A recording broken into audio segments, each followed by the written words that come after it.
Well, good morning, everyone, and it's a massive pleasure to be here in this beautiful city of Ghent. Thank you so much for inviting me. We're going to start off TEDxGhent 2013 by talking about kids, consumer kids, and our future.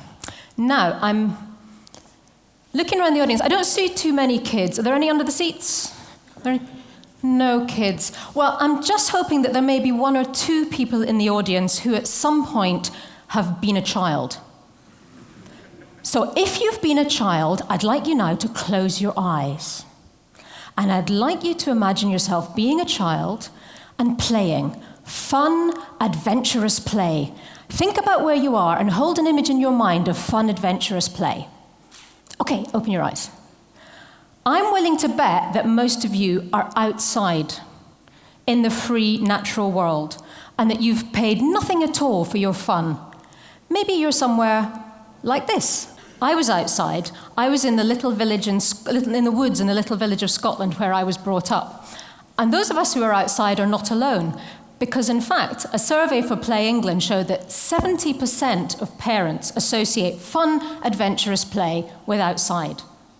But you know, that's changed in just one generation, because now only 29% of kids associate fun, adventurous play with the outside world. So where are these kids going to play, I hear you ask? Well, for almost half of them, they're at a theme park like Disneyland. That's over twice the number of their parents. Now, when parents think about Disneyland or theme parks, they normally clutch their credit cards to their heart and raise their eyes heavenwards and pray to God that they've forgotten that you promised that you'd take them there. Because it's not cheap, is it? I mean, a ticket for 4 people to Disneyland Paris is going to cost you, well, about the same as a ticket for a family of 4 to TEDxGhent. But the difference is that TEDxGhent is not going to charge you €3 for a Coke. And nor, at the end of this conference, will you find yourself strangely routed through the gift shop, where you'll find yourselves somehow compelled to buy an all-cotton duvet cover emblazoned with the pictures of the speakers. No, because commercialized entertainment is all about our seemingly insatiable appetite for branded merchandise, isn't it? I mean, if Disney put a branded merchandise on a t-shirt like that, they can charge a 57% premium. It's what they call a monetizing opportunity. And you know, 2/3 of all toys are now licensed opportunities. But hey, I mean, how much of this stuff can we actually buy? How big is the children's market? Well, according to recent estimations, the worldwide children's market is worth $1.88 trillion. Which is quite a lot of money, isn't it? In fact, it's about the size of the GDP of India. So perhaps then it's not surprising that marketers want to get to children at a younger and younger age. Now, the next time you go to international departures in an airport, have a look at the perfume counter. And there you will find an ever-expanding range of scents for your newborn. There is, for example, the Burberry Baby Touch. This offers you the enticing sparkle of citrus fruit, combined with the freshness of wild mint, and indeed, the insolence of rhubarb jelly. And kids themselves are becoming commercialized and sensitive to brands at a younger and younger age. I think my favorite story about this is a friend who had people staying for the weekend, and he and his 2-year-old were saying goodbye to their friends and putting things into their car. They waved, and the friends went off round the corner. The little boy then turned to his dad and said, "Why do they buy their car from Boots?" Now, if you've been to the UK, you'll know that Boots is a high street retailer come pharmacist that sells everything from aspirin to hair dye to electric toothbrushes. And their logo looks like this.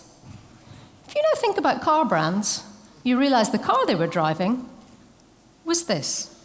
The 2-year-old had processed brand symbolism. And Juliet Shaw tells us that before children even get to school, they can spontaneously recall 200 different brands. They couldn't even remember a 20th of that of wildflowers or birds or indeed trees.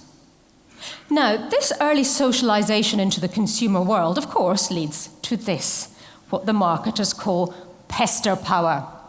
Now, I don't know about your children, but my children had a number of pester power strategies. First of all, there's the promise. Mum, if you buy me the iPod, I promise I'll keep my room tidy for a year. Or there's the threat, which is particularly effective in crowded retail environments. Mum, if you don't put the chocolate Shrek yogurt into the trolley, I'm going to scream, and they'll think you're hitting me.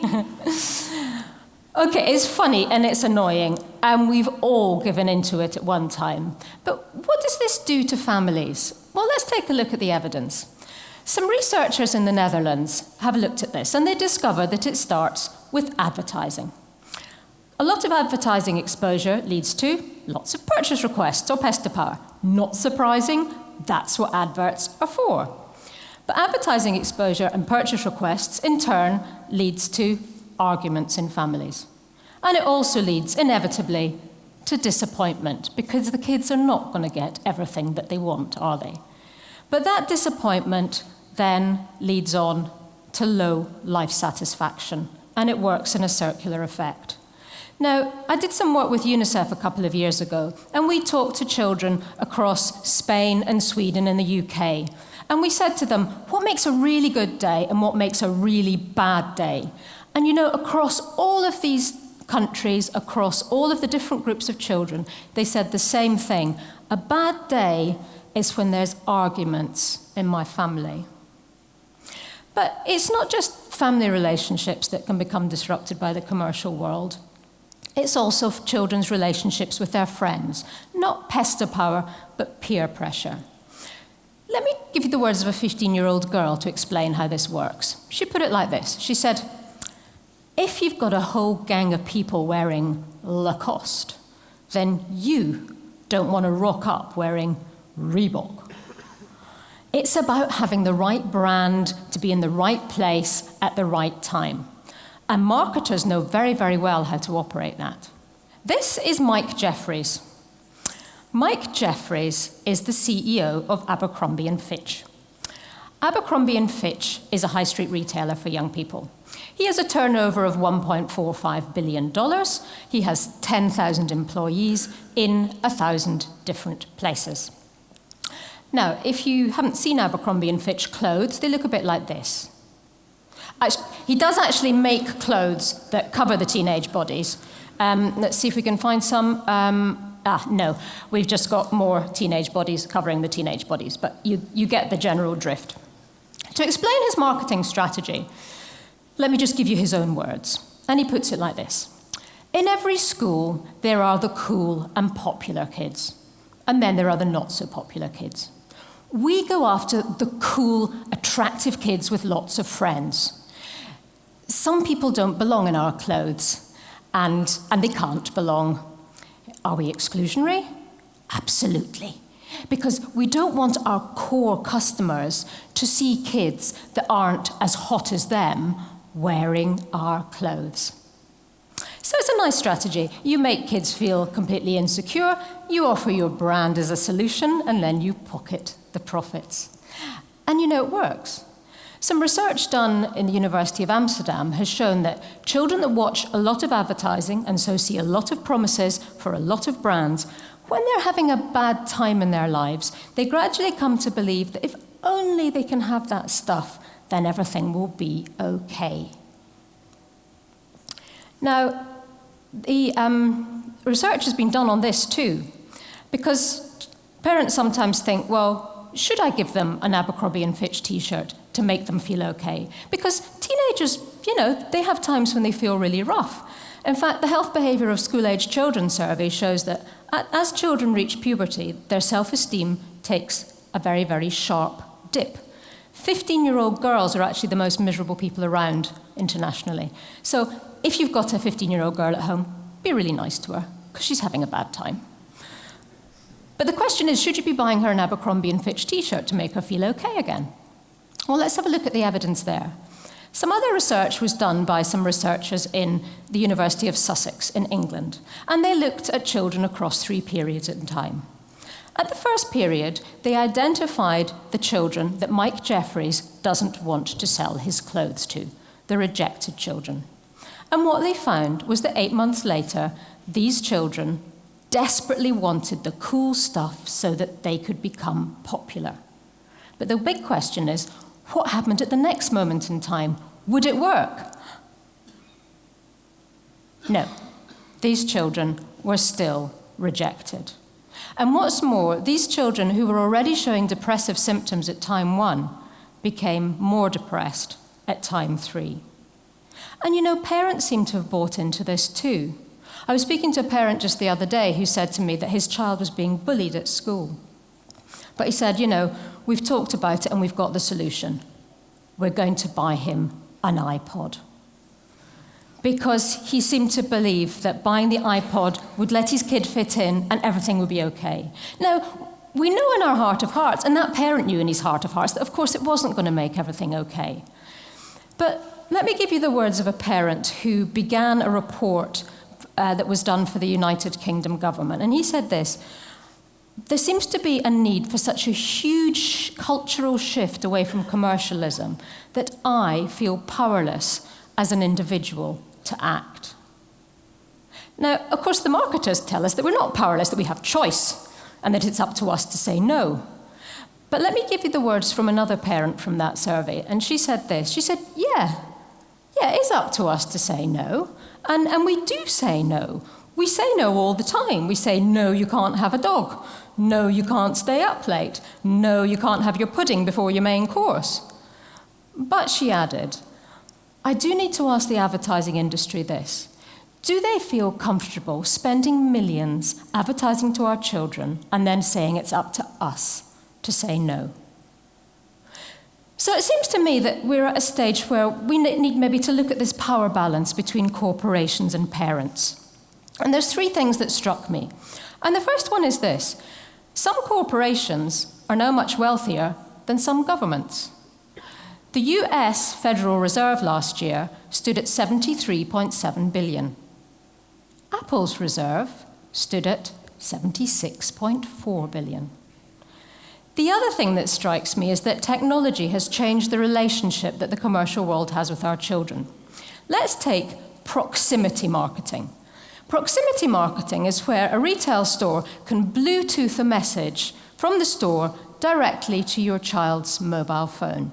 So let's imagine Jack here is walking down the street. He's passing, let's say, an Abercrombie Fitch store. A message can be beamed to his Bluetooth-enabled phone. Hi, Jack, do you want to be really cool? Yes, of course he wants to be really cool. Okay, Jack, turn left. Walk towards the store. Come inside, little boy.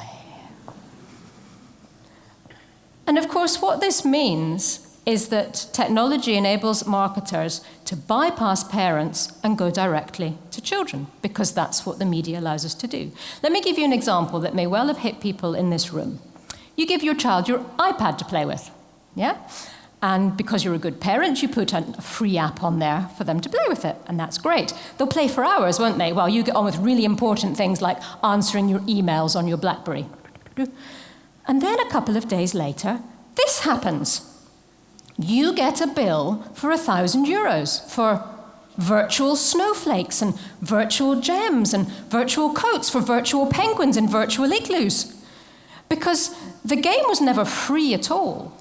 Just as your child got to the really good bit, and just as they got to that level that they were desperate to get past, they had to buy extra powers or extra clothes or extra weapons.